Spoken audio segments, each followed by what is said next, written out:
c'était pour la seconde saison d'Itanjali, elle nous a quittés avant, et Mohsen Ashroudi, qui était un mathématicien, épistémologue et poète. Ce double hommage, c'est surtout pour la société iranienne, pour la jeunesse de l'Iran, pour une ouverture digne de ce nom de l'Iran après des années de tourments. Nous l'espérons tous de tout cœur. Donc, cette journée est tournée vers l'Iran également, aussi bien que vers l'Inde, mais tout particulièrement vers l'Iran, pour également honorer cette jeunesse qui a énormément de talent. Vous allez avoir l'exemple de certains d'entre eux, et également pour la société civile iranienne qui est debout, qui est une société civile dynamique. Je voudrais dire la bienvenue au grand calligraphe iranien qui expose aujourd'hui ici, M. Moradi, qui est parmi nous, grâce à la galerie Shams, qui l'a fait. Voilà, c'est M. Moradi qui a cette belle calligraphie. Mais M. Moradi n'est pas simplement un calligraphe, c'est un calligraphe qui a mis il est généticien de formation, mais après il s'est pris de passion pour la calligraphie et pour la poésie. Il y a de très beaux livres. D'après ce qu'il m'a dit, depuis 15 ans, il écrit des livres, enfin il calligraphie les plus grands poètes iraniens. Ferdowsi, Hafez, Molana, et vous verrez quelques exemples et vous voyez effectivement ces peintures et ces calligraphies qui sont exposées. Nous avons également deux miniaturistes qui sont les élèves c'est Madame Roudatpori et Madame Michel, qui sont une iranienne, une française, qui sont les élèves de Monsieur Abbas Moayeri, qui est un très grand miniaturiste, un maître de la miniature iranienne, qui sont également exposés ici. Ces deux tableaux que vous voyez ici, un sur les poèmes de Mohsen Ashtoudi, l'autre sur les poèmes de Behbahani, ont été offerts par la galerie Shams à la fondation, à l'association pour la fondation Mohsen Ashtoudi. Nous espérons que ces calligraphies retourneront en Iran et que pour la prochaine saison, on fera vraiment la prochaine saison Gitanjali à Téhéran. Je l'espère de tout cœur avec tous nos amis. Je remercie nos participants, tous, un par un, à commencer par Shashi Tharour, pas parce qu'il est plus important que les autres, mais parce qu'il a fait des milliers de kilomètres pour venir ici, pour 2 jours. Il a laissé son Shashi, qu'on va présenter en détail, il a laissé vraiment des obligations, il a fait tout pour être là, pour honorer sa promesse. Je vous remercie, Shashi, de tout cœur. Mon complice de toujours, Hubert Haddad, qui est membre du prix littéraire de Gitanjali, et qui est un complice, qui est un ami, qui est un fantastique écrivain. Une œuvre fascinante derrière lui. Donc, mon cher Haddad, mon camarade. Il y a longtemps qu'on s'était vu. Ouais. C'est dommage. Et tu n'es même pas venu voir mon spectacle, je t'en veux beaucoup. Je n'étais pas là. Ah non, pas de private. Tu sais pas j'ai eu le problème que j'ai eu dans ma vie. Oui, tu viens de m'apprendre ça, oui. Simi Behbahani. من بیهودم در کار من بیهودم در کار آه من افتاده چون بیمار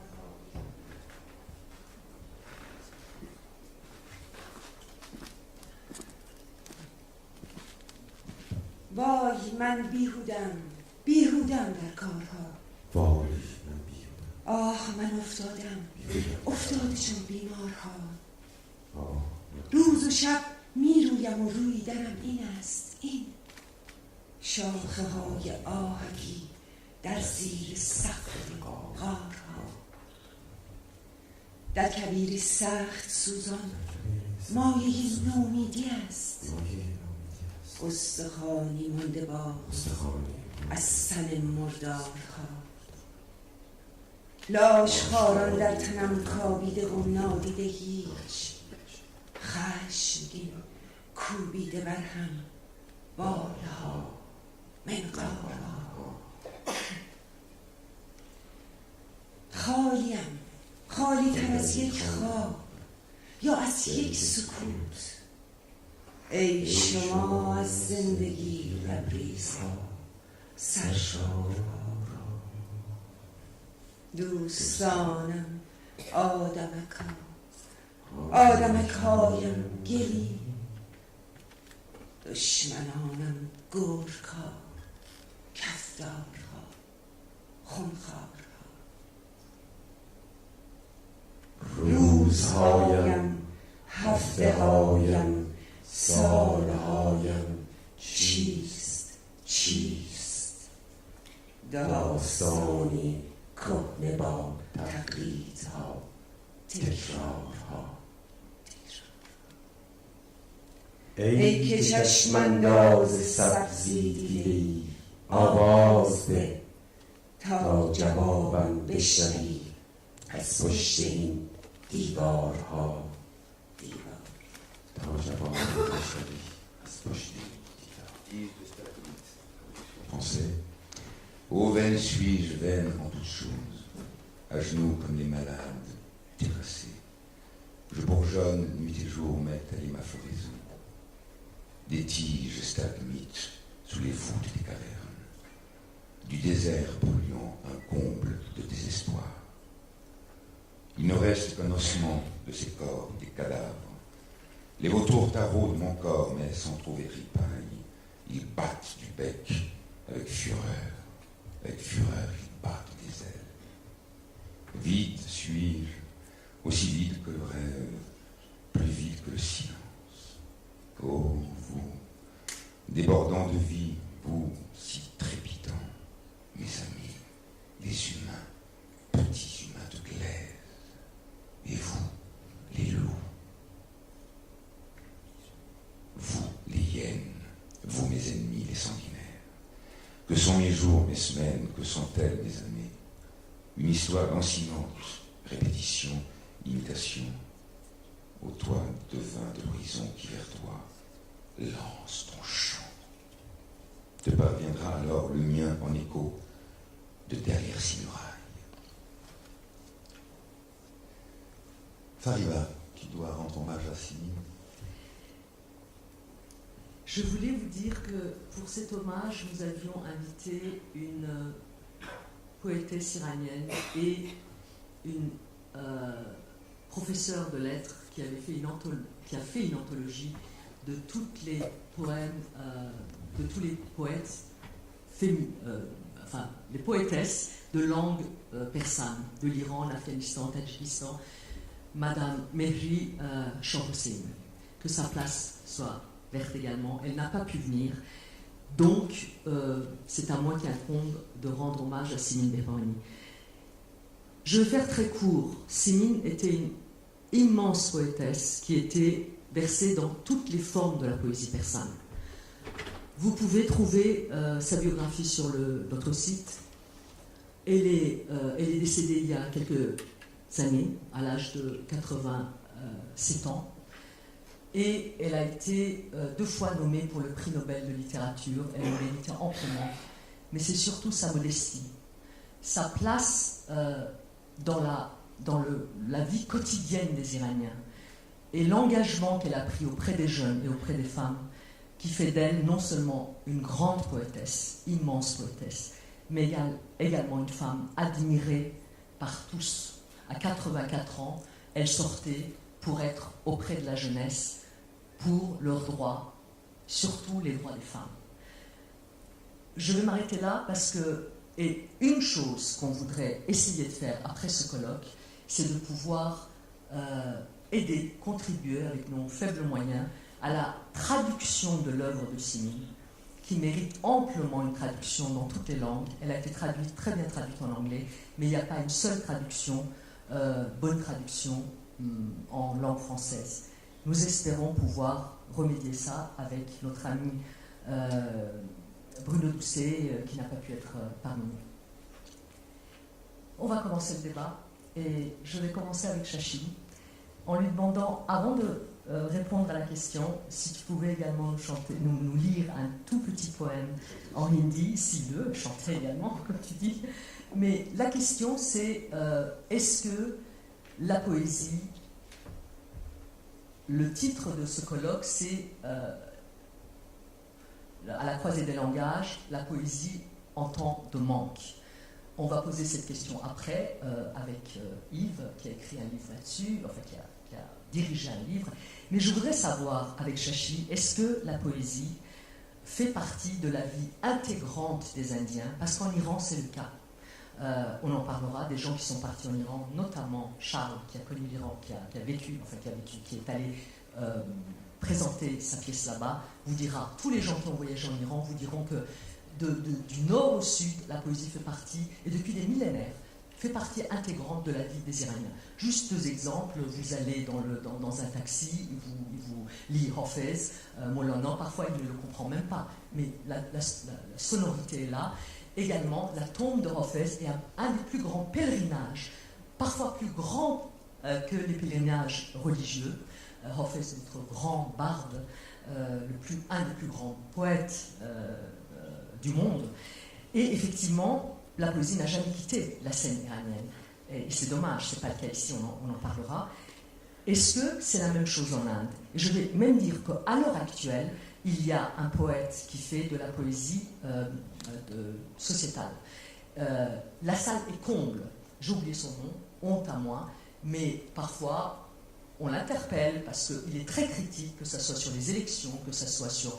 Et il me semble, si je ne m'abuse, qu'en Inde c'est un peu pareil.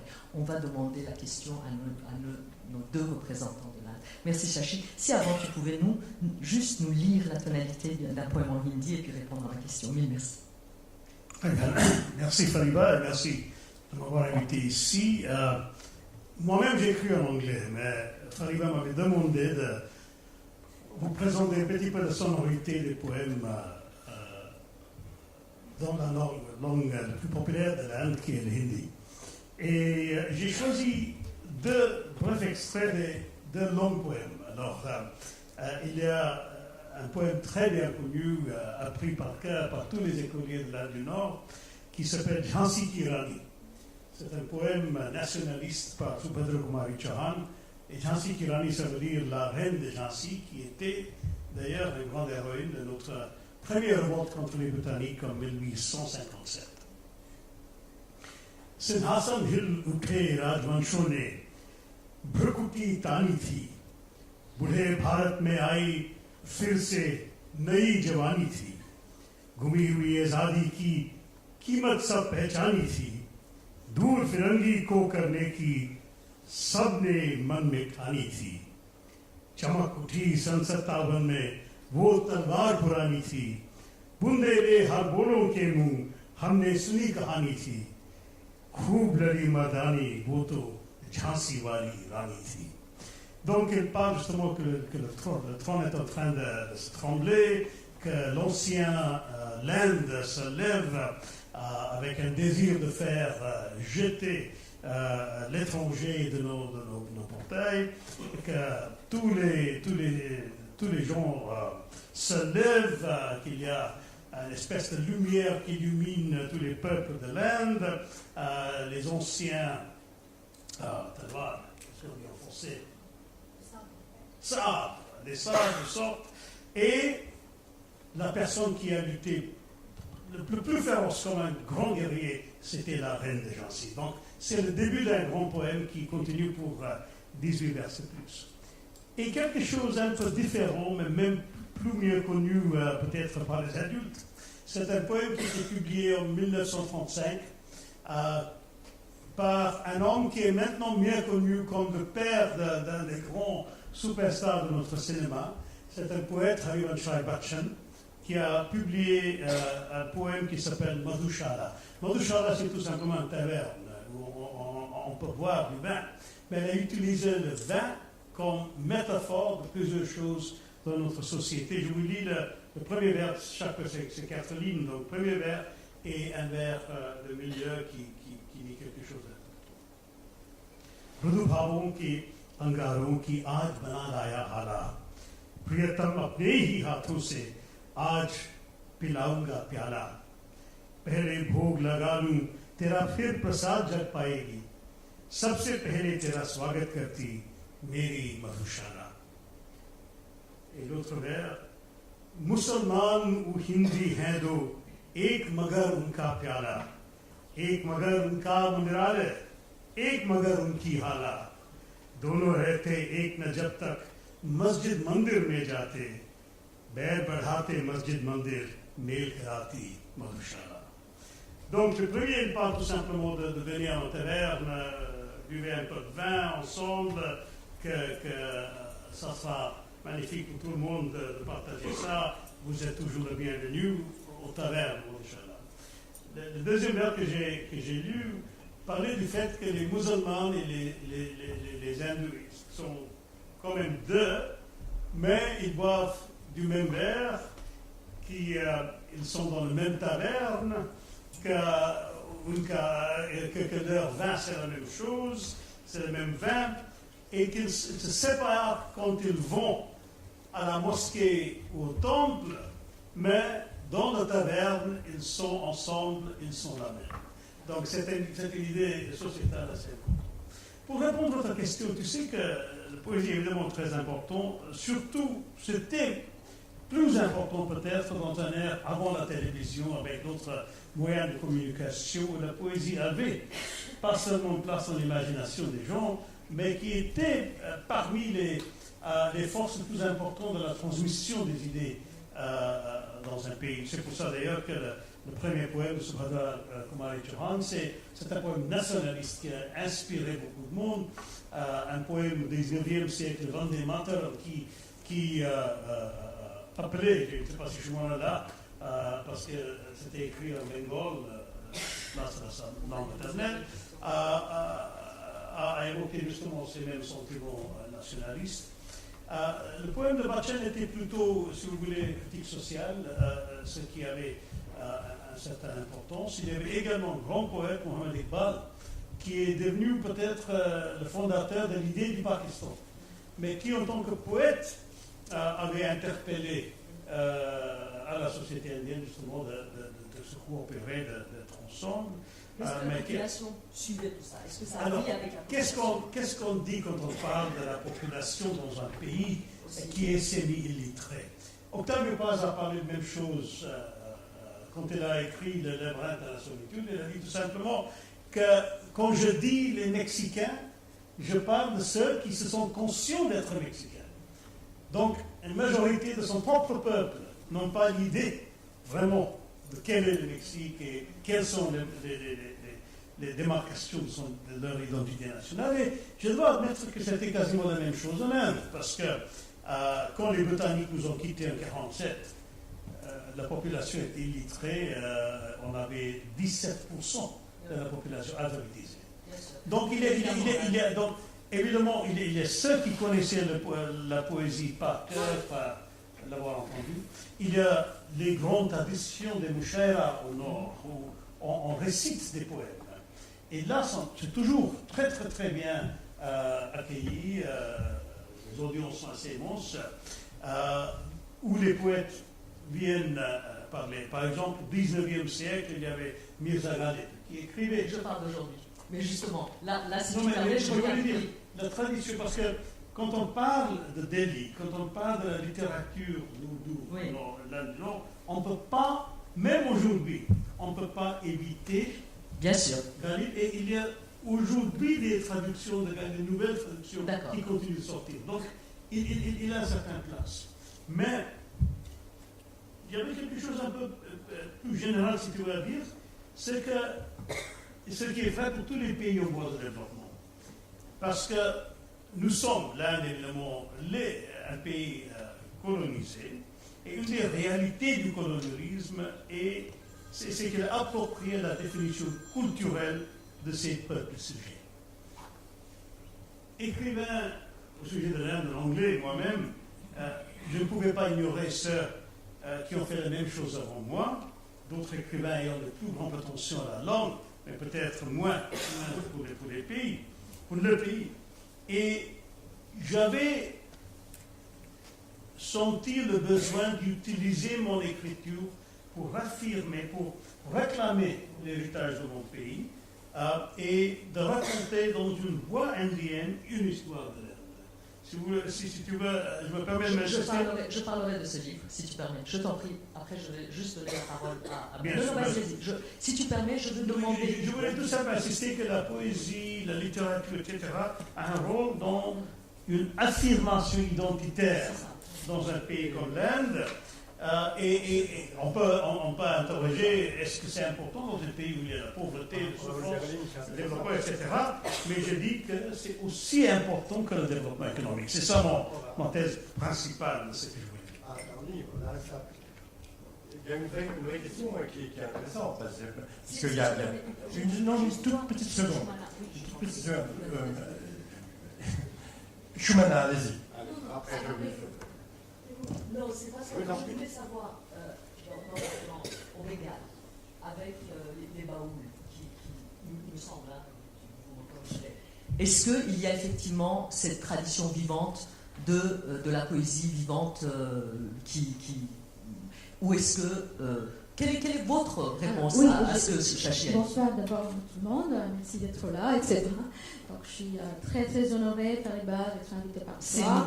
Et je vais absolument répondre à ta question, mais je vais juste mettre le pied dans le plat tout de suite. Bravo. Alors parce que mon assiette n'était pas assez garnie. Mon assiette, pardon.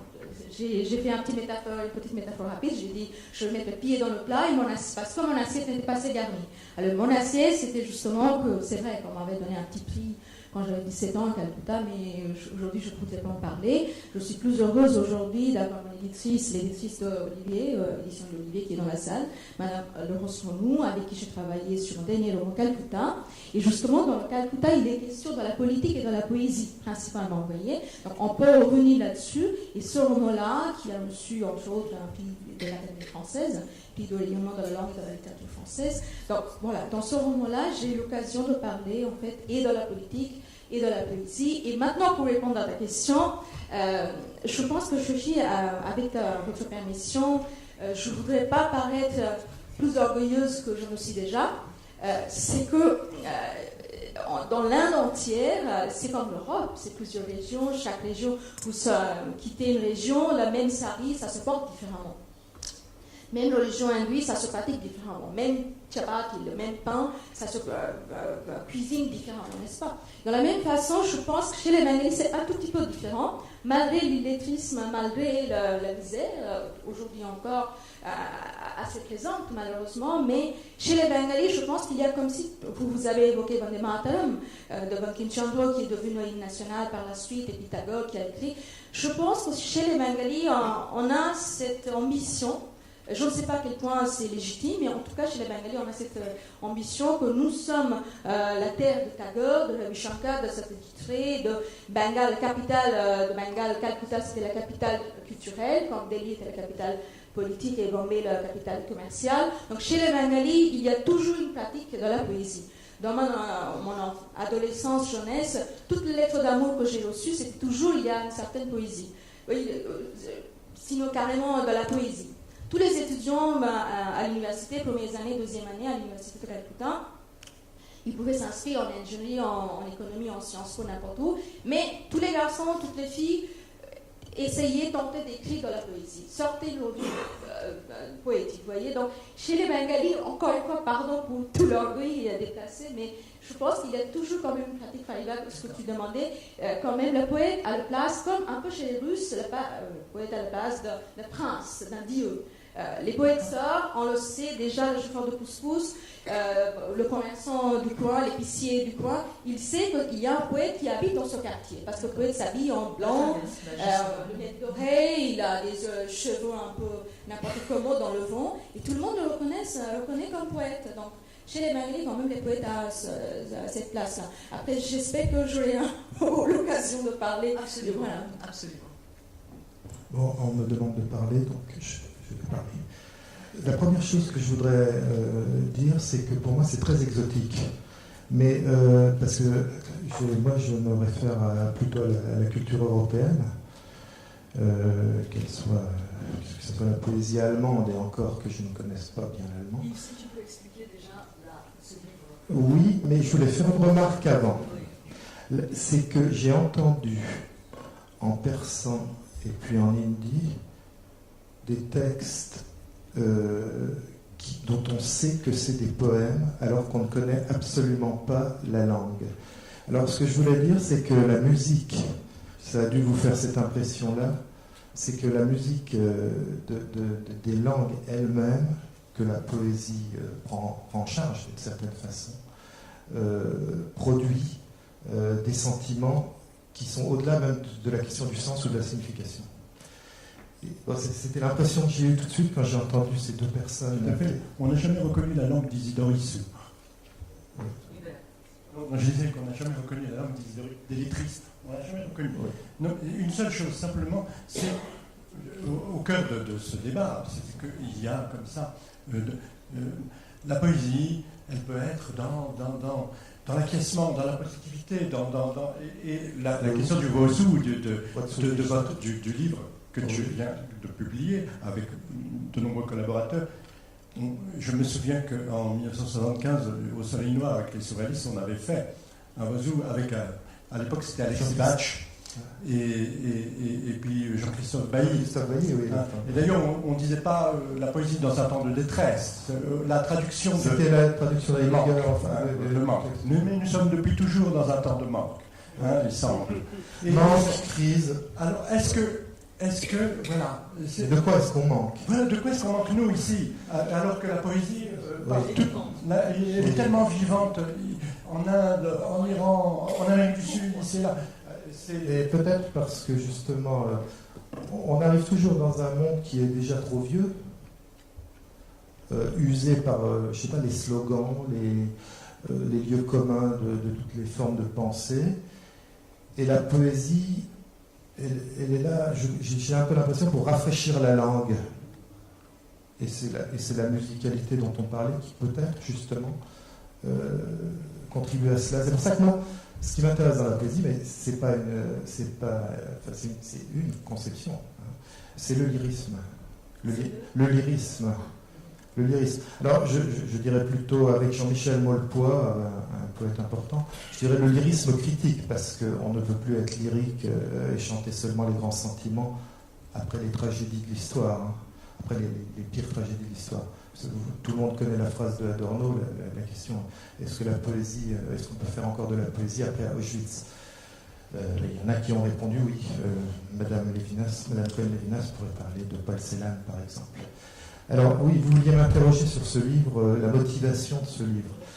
J'ai co-dirigé avec Béatrice Van Willuman, mon épouse, un ouvrage qui est sorti aux éditions Cécile Defaux qui n'est pas... Et je dois dire qu'on regrette, on l'avait commandé, c'était parmi les premiers livres qu'on avait commandés, et je ne sais pas pourquoi c'est pas arrivé, on le regrette vivement, mais allez le chercher en librairie, c'est un excellent recueil. Merci beaucoup. Non, c'est vrai. Et merci de votre invitation. Et pardon... oui, il y a eu un petit couac, semble-t-il. Donc, c'est un ouvrage que j'avais un peu en tête depuis un certain temps. Et puis, j'ai pris mon courage à deux mains et puis j'ai dit, on va le faire. Donc, j'ai sollicité un ensemble de poètes assez nombreux, une vingtaine, avec des signatures connues. Il y a des connues et des moins connues, mais enfin, il y a des grandes signatures, hein, des gens qui sont devenus institutionnels, presque au niveau de la poésie, de Michel Deguy à Philippe Jacotet, par exemple. Il y a un jeune poète grec, Nicolas Sevantinos, il y a Jean-Michel Maulepoix, il y a le philosophe Jean-Luc Nancy. Disons que c'est des gens qui pouvaient être motivés par la question qu'on leur posait, pourquoi la poésie en temps de crise. Le titre général étant l'inquiétude de l'esprit, ou pourquoi la poésie en temps de crise. Alors, crise, j'ai préféré crise à manque, parce qu'il y a un petit peu d'opportunisme. Oui. Alors, crise, il y a un peu d'opportunisme dans le choix du mot, puisqu'on nous baratine avec la crise, donc en se disant que c'est peut-être un peu plus porteur. Mais après, moi, j'ai connu Hölderlin il y a, je sais pas, j'avais 20 ans à peu près, quand j'ai commencé à lire Hölderlin. La traduction, c'était détresse, souvent. Hein. Dans l'influence heideggerienne, on parlait de détresse. Vous parlez de manque. J'ai déjà lu. Et pourquoi des poètes en ces temps d'ombre misérables, ou en ces temps miséreux? Alors, de quelle détresse s'agit-il, ou de quel manque s'agit-il? Je sais pas, je crois que c'est un peu ce que Lacan appelait le manque d'être. pas le manque de ceci ou de cela, de telle ou telle chose, mais le manque d'être. Et justement, je crois que le dire poétique a quelque chose d'affirmatif, oui, effectivement. Une sorte de... je vais encore citer Molpois, puis je vais m'arrêter, je vais laisser la parole. Molpois dit « Le lyrisme est une maladie. La maladie de celui qui ne peut se résigner à ce que ce qui est ne soit pas ce qui pourrait être. » Et on ne peut pas se résigner à ce que ce qui est toujours douloureux, pénible, ne soit pas ce qui pourrait être, pas devoir être. Hein. C'est pas la morale, c'est pas le devoir, c'est ce qui pourrait être, avec un petit effort. On a dû manquer quelque chose. Et j'ai l'impression que ce qu'on a manqué, c'est simplement le réel, la beauté du réel. Voilà. Heureusement que la maladie est incroyable. Voilà. C'est une question que je voulais poser d'ailleurs au Foncé ici au podium, parce que est-ce que la plénitude n'est pas vraiment l'ennemi de la poésie? Est-ce qu'il existe chez vous des poètes, par exemple, qui touchent au cœur de la population générale, ou dont les lignes sont connues par cœur par la population? Je me souviens d'une histoire où je parlais hier avec Fariba sur Neruda. Neruda hier. Paul Dupont, j'ai 2 grands bœufs dans mon étable, et il y a eu Victor Hugo quand même. Oui. Ah, mais Victor Hugo, c'est aujourd'hui.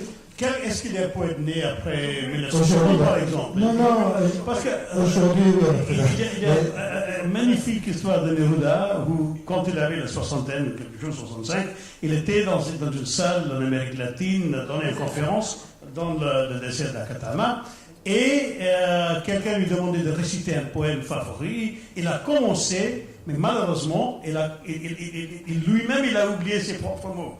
Donc il hésitait, il répétait, il posait, et quelqu'un dans la salle se levait pour compléter la ligne. Et quelqu'un d'autre se levait pour ajouter la ligne prochaine, et dans quelques minutes, la salle entière était là, récitant pour Neruda son propre poème. Alors ça, ces histoires sont si magnifiques. C'est très important. Mais est-ce que la poésie, dans notre temps, a une telle place? On peut avoir une telle place? Alors, dans le monde occidental, absolument pas. Dans le monde occidental, personne ne va se mettre à réciter des poèmes par cœur. Vous connaissez tous ces gens-là. Et chacun va réciter. Chacun connaît un poème. Et puis on va la publier dans la Pléiade. Vous êtes combien là? 100. On va faire une magnifique anthologie à nous tous. Oui, mais ils vont réciter Baudelaire, ce qui c'est bien. Vous les prenez pour des idiots? Non, vous ne connaissez pas seulement Baudelaire. Non, je ne sais pas ce que je veux dire. Non, c'est pas ce que je veux dire, mais je veux dire quand même que les poètes contemporains ne sont pas très lus. Vous êtes d'accord? Dans la maison de la poésie. Oui, on peut tester. À la maison de la poésie, ça risque de marcher, vous avez raison. Mais il parlait du peuple, quoi. Le peuple. Oui, il parlait du peuple. Le peuple, c'est nous. Oui, je sais bien. Mais je le déplore. Est-ce qu'ils savent comme les taxis iraniens? Je déplore que la poésie ait perdu sa relation au peuple. Si, quand même. Simplement, la poésie n'est pas visible. Parce que la poésie, on ne sait pas où il se balade, Baudelaire, on ne sait pas où il est Rimbaud, on ne sait pas où il est il va se pendre là-bas, on ne sait pas. La poésie, il y a plein de gens qui écrivent des poèmes, qui font des très vivants, on demeure à la poésie. Après, il faut faire le bilan, et le bilan, on le fait de siècle en siècle. Oui, mais écoute, on ne le fait jamais au jour le jour. Oui, d'accord. Il faut attendre un siècle, on va attendre. Si c'était au jour le jour, ce serait comme au temps d'Homère, où là, on était tellement investi dans la fatalité, dans la beauté de la vie et de la mort, que la parole, elle naissait, et puis elle circulait, et personne ne se posait la question identitaire. Je crois qu'il y a deux... Je voudrais terminer là-dessus, parce que c'est important. Je crois qu'il y a des pays nantis et des pays en manque. Et alors, dans les pays où le manque est au cœur de la société, la poésie est plus vivante que dans les pays nantis. C'est ce que vous voulez dire, monsieur, mais c'est exactement ce sur quoi je veux rebondir. Parce que vous vous adressez à des... Moi, je suis prof en terminale dans les lycées. Vous vous adressez à des élèves qui n'ont jamais entendu parler d'un poète du XXe siècle, sauf peut-être Prévert. Bon. Mais donc, ça veut dire que même dans l'enseignement, dans le système d'enseignement, ça n'a plus aucune importance. Ça a de l'importance si quelques-uns en donnent, alors, La poésie, non, mais ce que je voulais dire, donc, c'est que je crois que la poésie sera toujours vivante, elle est toujours vivante partout, mais elle est certainement plus visible dans les nations, et parce qu'on en a gardé quelque chose qui a à voir avec le chant, avec le chant et avec la tradition. Et je voudrais terminer avec cette remarque.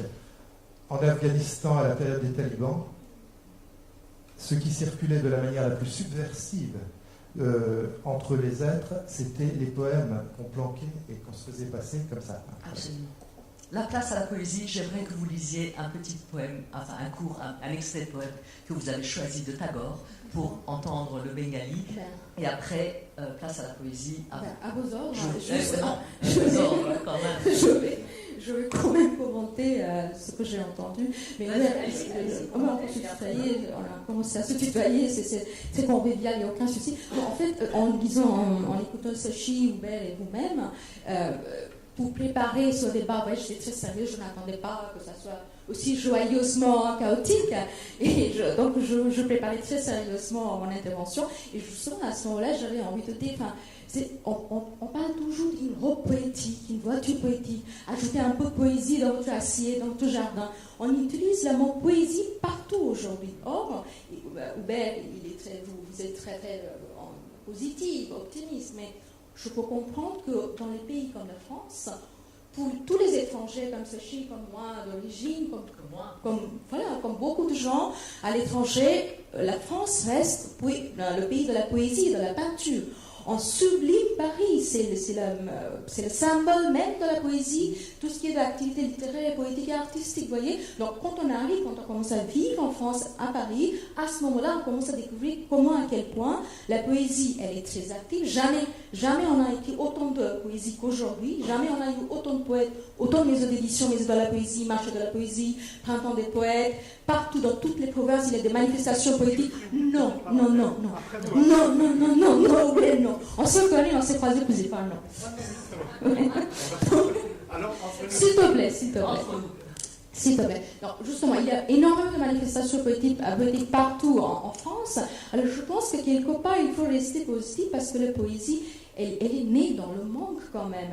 Et tout ce qui est silence, tout ce qui est le vide, entre deux mots, c'est ça la poésie. C'est pas vraiment comme on construit un énorme château, un palais, au moins des mains forts, avec des mots. La poésie, c'est justement c'est l'art de l'absence, la cristallisation de toute la pensée. Donc moi, ça ne m'inquiète absolument pas que le mot manque et la poésie, on l'associe. On associe ces deux mots, ça ne m'inquiète pas, premièrement. Et deuxièmement, effectivement, les médias, je sais, il y a dans la salle, il y a des gens de médias, des journalistes, mais c'est vrai que la poésie, en France en tout cas, elle était laissée quand même par les médias. Il y a toujours des livres écrits par les footballeurs, copines de footballeurs, chanteurs, comédiens, tout le monde écrit des livres aujourd'hui, on en parle, et comme si c'est pour ça la grande majorité de la population française, disons, quand ils parlent des poètes, ils parlent soit il est mort, soit il est vieux, avec une barbe, avec des croûtes de pain sur le foulard sale, et effectivement, moi aussi...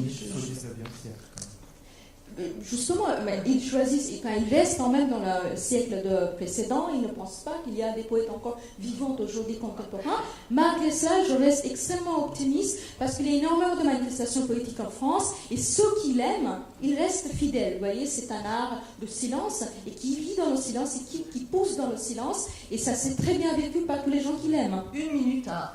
Non, simplement, il n'y a pas de positivité. On n'est pas dans la positivité. La poésie, c'est pas la positivité. Dans la pleine déliquescence, aujourd'hui même, où on ne sait pas, la poésie n'a plus de réalité économique, l'édition s'est emparée d'Arlequin, toute l'édition, c'est Arlequin aujourd'hui, le roman, c'est Arlequin, bien entendu, et bien, au moment même où tout paraît chaotique et catastrophique, eh bien, il y a à ce moment-là, dans le paradoxe même d'être face à l'insignifiance, c'est-à-dire c'est à ce moment-là que le poète, que va naître à nouveau, que Rimbaud va ressurgir. C'est ce moment. Donc nous sommes dans la positivité, nous avons un panorama, nous sommes politiques là. Et c'est pas ça l'art. L'art, c'est une fracture, c'est un surgissement qu'on ne peut soupçonner. L'événement, c'est l'inouï.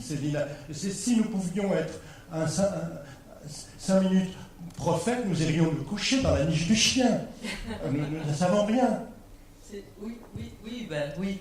Je précise qu'Hubert est prime à l'armée. Attends. Mais l'esprit, c'est rien. Non, mais je sais, justement. C'est nul, ça n'a pas de réalité. Il n'y a pas contradiction. Ça n'a aucune. Il n'y a pas contradiction. Place à la poésie. Il faut pas avoir le prix Mallarmé, il faut être Mallarmé. tu es un grand poète. Le prix Nobel, il faut être dynamiteur. Il faut pas. Bravo. Le prix Goncourt, il faut être deux petits frères gentils qui s'aiment beaucoup. Il faut. Oui. Ça signifie rien, les prix. Les prix, c'est des gentils. Non, attends, il ne faut pas applaudir. Mais si, j'applaudis, je fais ce que je veux. Les prix, ça sert, c'est des bourses. C'est des aides à des auteurs. Ça sert à ça. Je ne crache pas sur les prix. J'en ai eu 257 pour 17 livres. On va écouter, si tu permets, un autre Indien qui n'a pas pu être avec nous, qui est un grand monsieur, qui est un mécène, qui est un grand homme d'affaires et poète. Je vais fumer une cigarette. Oui, on va fumer une cigarette. Et on va l'écouter. Je lui ai posé la question pourquoi il a été piqué par le virus de la poésie. Il s'agit de. Mais on va l'entendre. Il s'agit de Godrej, Nadir Godrej, qui est Parsi, c'est-à-dire zoroastrien, nos lointains cousins d'Iran. Et Nadir nous répond comment il a été piqué par le virus de la poésie. Merci. Ma grand-mère, Serène d'Astur, écrivait des poèmes pour le mouvement d'indépendance de l'Inde. Elle aimait réciter les poèmes à haute voix pour toute la famille. C'est comme ça que j'ai été piqué par le virus de la poésie. Dans les années 80, j'ai commencé à faire des discours en vers. Les discours sur n'importe quel sujet, l'économie indienne, la chimie, l'agriculture et sur la religion, sur l'astrisme, par exemple.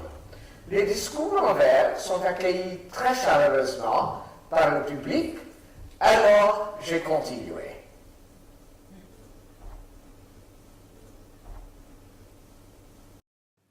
Il y a la poésie et il y a la versification.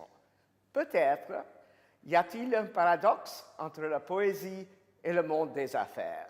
Quand même, on oublie qu'auparavant, tout était composé en vers. Avant l'écriture, c'était plus facile de mémoriser les vers.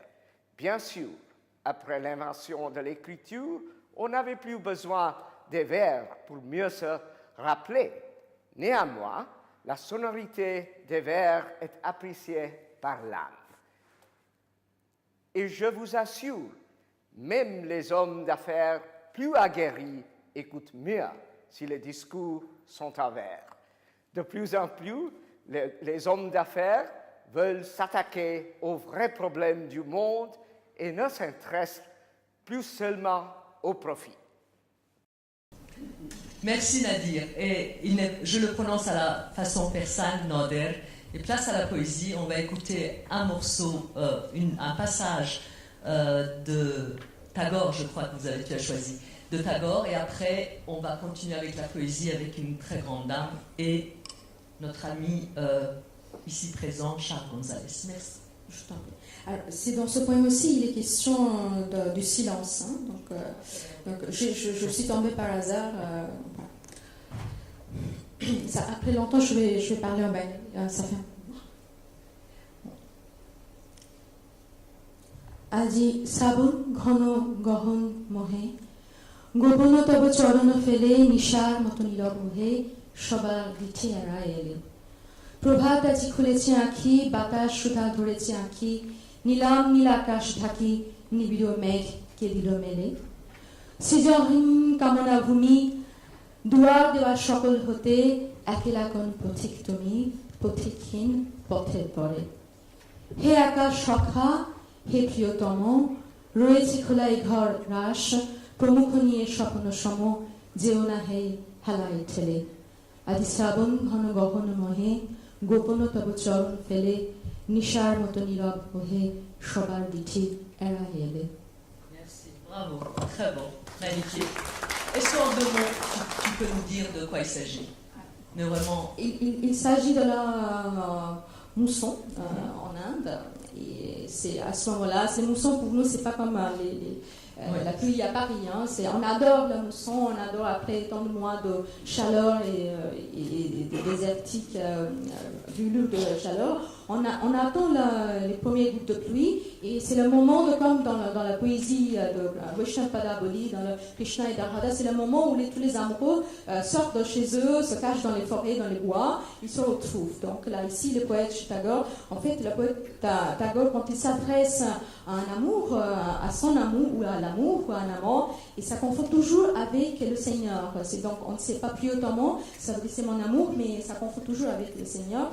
Donc rapidement traduit, c'est justement aujourd'hui, dans ce jour de mousson, mon amour, mon Seigneur, tu es venu avec tes pas silencieux, dans le silence, je t'accueille.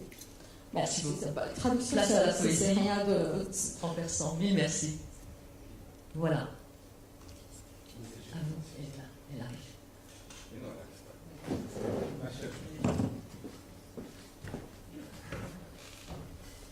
On applaudit Judith.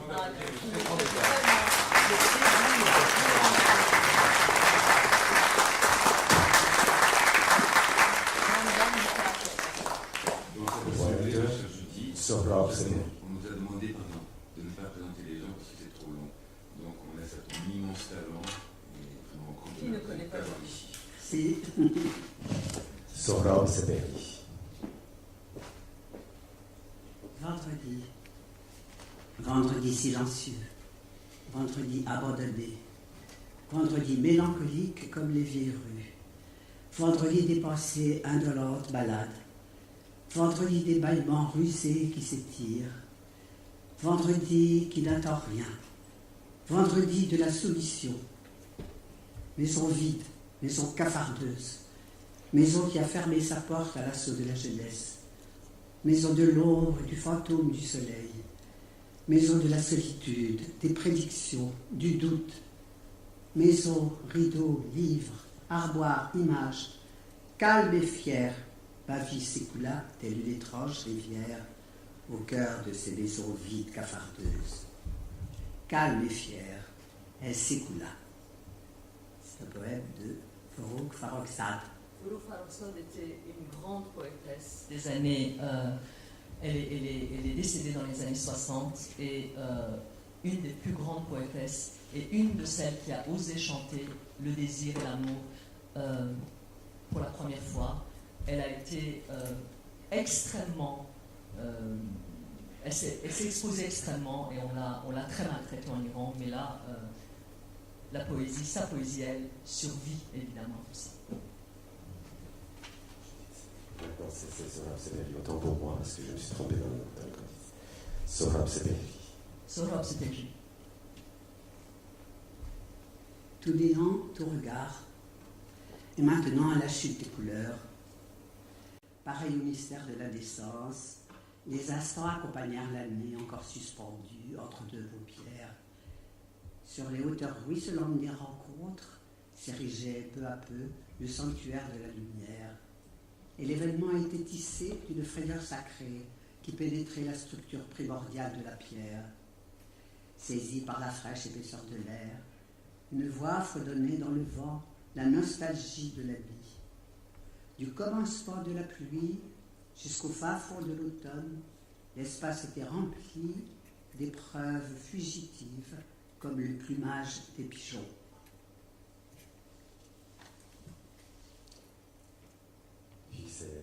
اسماعیل وفا یغمایی جزر و مد بی پایان جهان و صدفهای ستارگان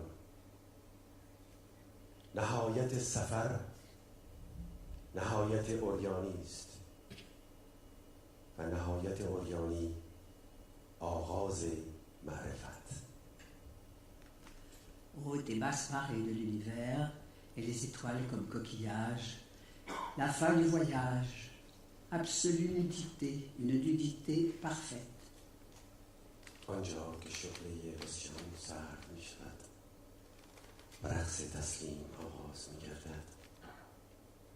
là où se refroidit le feu de la révolte, et où enfin commence la danse du vaincu, le tapis du néant, la valse de la survie, recouvrant les cendres de la planète consumée. L'univers tournoie sur lui-même. Et moi, poète vaincu, méprisé, vil bâtard, recrue de larmes et de silence, orgueil fouetté et amour fracassé, j'allume le soleil sur la table j'écris. Enfin, mourir de la sorte dans l'écroulement des deux rails de mes os, je jure, jusqu'à la limite extrême de la lumière, d'embrasser le ciel le plus pur, en ouvrant tout grand mes ailes maculées de péché. Espoir plutôt que désespérance. Respirer et en soi cet espoir. En ce lieu où les bontés de Dieu sont en attente, entouré des 4 colonnes du secret, mes cendres s'éparpillent en mes mots. Ma révolte demeure encore plus terrifiante des étoiles filantes qui sillonnent l'univers. Et moi, sur terre, j'avoue continuer de chérir les larmes. Et grâce à ce baiser venu d'un autre siècle, qui franchira l'instant de l'accomplissement des rêves et des joies de l'humanité, je m'enchaîne aux instants, brisant mes fers au pied des étoiles noires, pour enfin chanter le plus fou de mes hymnes à la gloire de l'amour. Omid, Mananoomidi. تنفس خودنشانی امید است.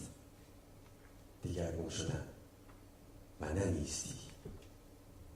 ما طرحی کوچک را نگریستیم.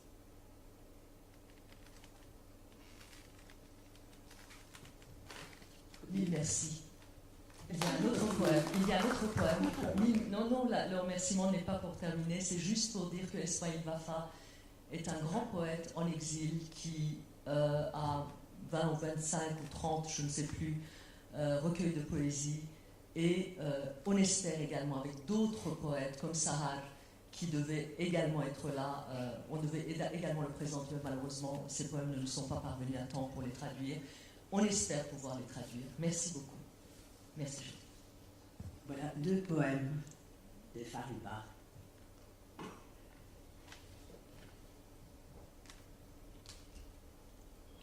Pour Valentina, au souvenir de ma Valentine.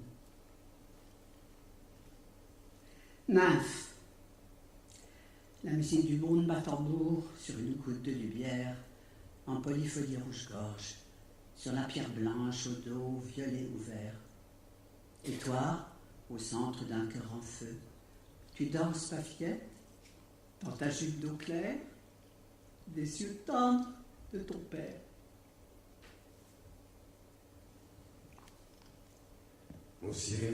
موسیقی جهان تنبور میزند بر قطره‌ای ز نور در رنگینه نغمه سینه سرخ بر روی سنگ سپید که از پشت سنگ بنفش و سبز سرک میکشد و تو دخترکم در میان قلب شعله‌ورم میرقصی با دامنی از آب زلال به رنگ چشمان پدرت. Au détour du rêve, souvenance, échappée d'un flocon de rêve, d'une bourrasque de pluie, souvenance, égarée sur la plissure des draps, où l'empreinte froissée de nos corps s'éparpille et se perd. Du lit, mon précipice, ton sourire devient songe, fesses collées aux saillies de ta cuisse, tête levée dans ton cou de pichac. Je respire l'indigo de cette veine qui goutte dessous ton œil. Sur l'oreiller griffé, est-ce le souvenir qui nous pleure, ce nous qui, du souvenir, nous pleure?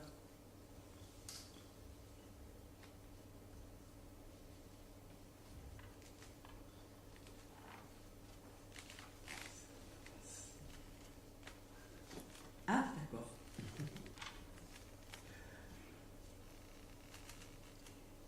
de Ahmad Shamlou, qui est notre très grand poète du XXe siècle. Lui aussi, il a été nommé 2 fois pour le prix Nobel et il l'aurait amplement mérité. Ahmad Shamlou est mort dans les années 90 et il reste un des grands poètes, je pense, du monde, adoré par les Iraniens.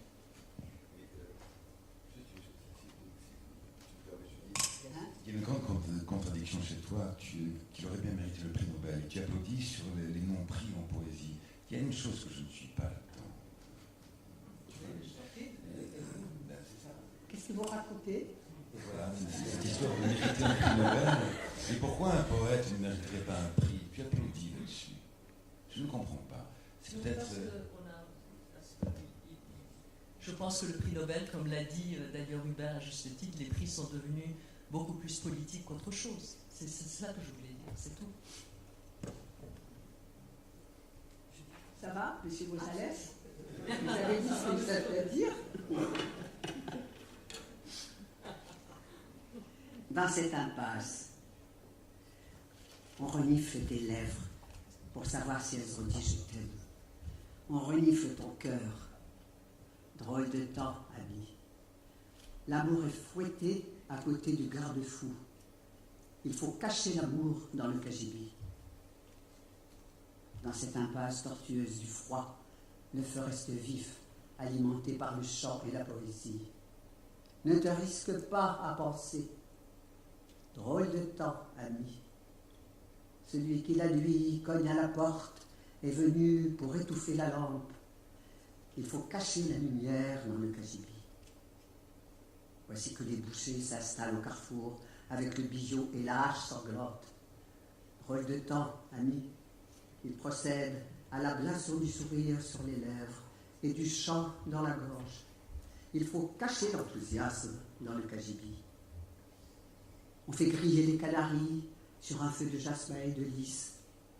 Drôle de temps, ami. Satan, ivre et triomphant, fait ripaille à notre banquet de deuil. Il faut cacher Dieu dans le cagibi. دهانت را می‌بویند مبادا که گفته باشی دوستت می‌دارم. دلت را میگویند روزگار غریبی است نازنین. و عشق را کنار تیرک راهبند تازیانه می‌زنند. عشق را در پستوی خانه نهان باید کرد. در این بنبست کج و پیچ سرما آتش را به سوختبار سرود و شعر فروزان می‌دارند. به اندیشیدن خطر مکن. روزگار غریبی است نازنین. آنکه بدر می‌کوبد شباهنگام به کشتن چراغ آمده است. نور را در پستوی خانه نهان باید کرد. آنک قصابانند بر گذرگاه‌ها مستقر، با کنده و ساطوری خون‌آلود. روزگار غریبی است نازنین. و تبسم را بر لب‌ها جراحی می‌کنند و ترانه را بر دهان. شوق را در پستوی خانه نهان باید کرد. کباب قناری بر آتش سوسن و یاس. روزگار غریبی است نازنین.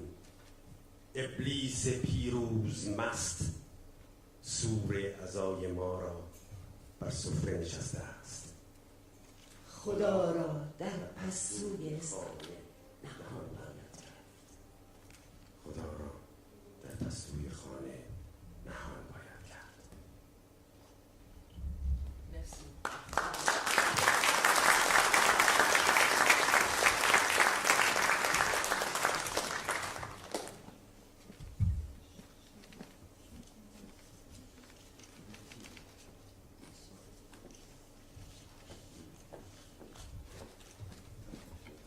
Je voulais que tu nous parles, Charles, de ton expérience en Iran, de la poésie. Mon expérience en Iran est très simple. Mon expérience est universelle, pas seulement en Iran. Tout à l'heure, j'entends de la poésie. Écoute, en ce moment, à Alep, ville encore assiégée, disons, J'ai appris par un ami de l'Alliance française qui se monte une pièce de Marguerite Duras, ce qui est extraordinaire. Sous les bombardements à Sarajevo, au pire moment de la guerre, ils se montaient dans les caves alors que la population n'osait pas sortir, de peur d'être victime de la proie de snipers, se montaient des pièces à la lueur des bougies. Donc la poésie, c'est une émergence, elle est partout. Et nous autres au théâtre, nous avons aussi autre chose, nous n'en avons pas parlé, mais c'est de l'oralité, de la poésie orale, mise en bouche, il y a cette poésie écrite, mais il faut faire aussi confiance en cette poésie errante, en cette parole errante qui circule partout, qu'on ait des prix ou pas des prix. Moi, je suis heureux pour les gens qui ont des prix. Toi-même, tu souhaites un prix Nobel pour quelqu'un, donc il ne faut pas être trop énervé là-dessus. Il faut être très serein, vraiment très serein, être content pour ceux qui ont des prix, pour ceux qui n'ont pas des prix.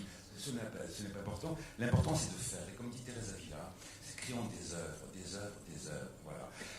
Je voudrais terminer avec vous, et après, on va prendre 10 minutes, si vous êtes d'accord, un tout petit peu plus sur le temps de la pause. Je reste un peu sur ma faim. Est-ce que dans le livre, le grand roman indien qui est présent ici, Shashi, tu parles, c'est un livre qui est inspiré par le Mahabharata, et c'est la même question que je voudrais te poser également, Shumana.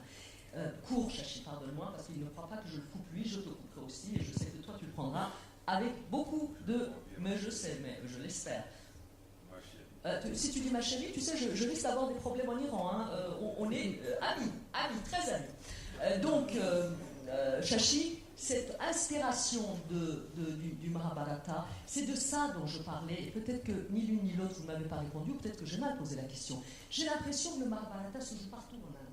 C'est comme je l'ai dit. Voilà. Alors toi, et après, écoute, Shashi, parce que après, il faut laisser respirer les gens. Justement, j'ai réinventé cette grande épopée qui a été conçue entre 8100 avant Jésus-Christ et 8100 après, mais qu'on a cessé de réinventer. Donc j'ai essayé justement de combler ce manque, de réinventer l'épopée comme on faisait pour 60 ans pendant certaines périodes de notre histoire.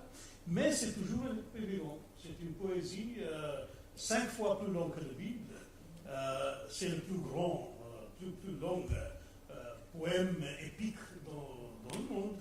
Et j'essaie justement... Combien de vers? Tu le sais? Je ne sais pas. Tu as le dossier 1500. Plus de 200 000. C'est plus de 200 000. Ah oui. Mais de toute façon, à la fin, l'idée était justement d'utiliser cela dans un effort satirique de décrire l'histoire politique de l'Inde au XXe siècle, donc de prendre quelque chose d'il y a 2000 ans pour raconter une histoire d'aujourd'hui, et de faire dans une façon, comme Molière disait que le devoir de la comédie est de corriger les hommes en les divertissant. Moi, j'essayais justement d'instruire également, mais en utilisant ces anciennes idées, histoires, personnages, dialogues, philosophes, etc., qui sont très très bien connus par tout le monde. Et je dois dire, c'est magistralement fait. Donc, comme je le disais, l'idée justement d'avoir l'affirmation, l'articulation, l'expression d'une identité culturelle dans cette société postcoloniale, pris peut-être dans l'agonie de la globalisation également. Pour moi, c'est un des défis, une des responsabilités d'écrivains, de poètes, etc., dans un pays en voie de développement. Parce que, de toute façon, pour nous, je donne 2 minutes. Non, 1 minute, ça suffit. Le développement ne se fera pas sans une nouvelle affirmation de l'identité. C'est ça que nous sommes, c'est cela dont on est fier, et c'est cela que l'on veut être. Les poètes, les écrivains, les artistes créatifs, de mon avis, doivent trouver de nouveaux moyens et réadapter les anciens moyens pour exprimer leur culture en évolution, tout comme la société qui cherche à découvrir, en pleine globalisation, de nouvelles façons, de nouvelles manières d'être et de devenir. C'est tout ce que je voulais dire. Super. Shumana, justement, en plus, tu es traductrice également. Est-ce que, pareil, la même question, est-ce que précisément le Mahabharata, vivant, comment vivant, est-ce que tu t'inspires de cela, etc. Pas du tout. Non, pour plusieurs raisons politiques, et poétiques et littéraires, parce que disons que ça fait 15 ans que je suis en France, ça fait 12-13 ans que j'écris en français.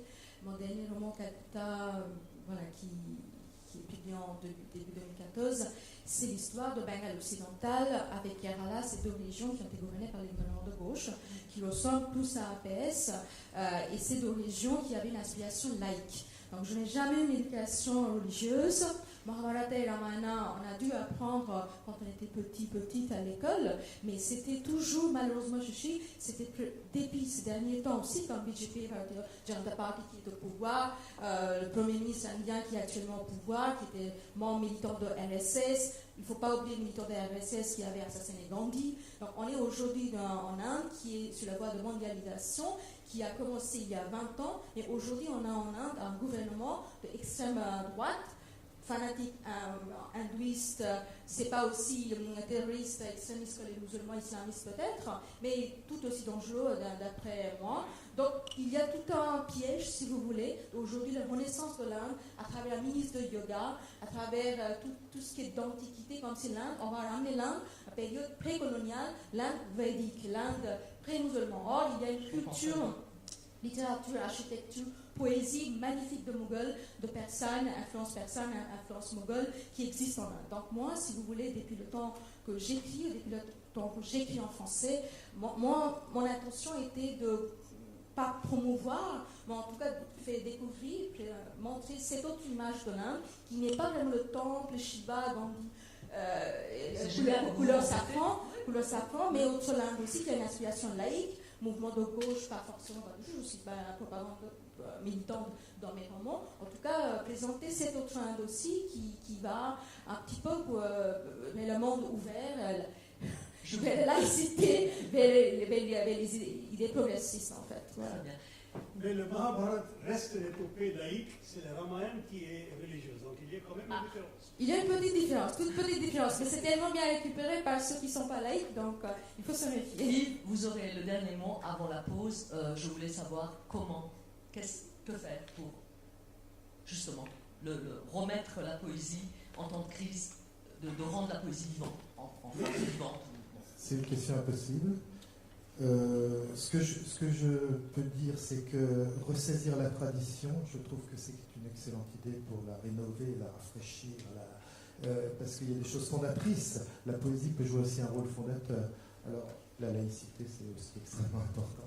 Mais entre tradition et modernité, bon, la poésie, c'est peut-être enfermé justement, alors là, c'est plus un problème occidental, dans un certain intellectualisme, c'est ce que semble ne pas aimer Hubert Haddad, j'ai cru comprendre. Dans une certaine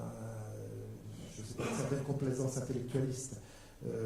Et je crois que la poésie... C'est pour ça que moi j'insiste sur le chant. Je ne sais pas trop, je n'ai pas bien compris sa réaction, parce que je trouvais qu'il disait un peu la même chose et qu'il est parti. D'ailleurs, ce que je voudrais dire en hommage à son départ, c'est qu'il m'a fait penser à la phrase de Nietzsche, il faut avoir encore beaucoup de chaos en soi pour engendrer une étoile dansante. Je trouve qu'il convient bien.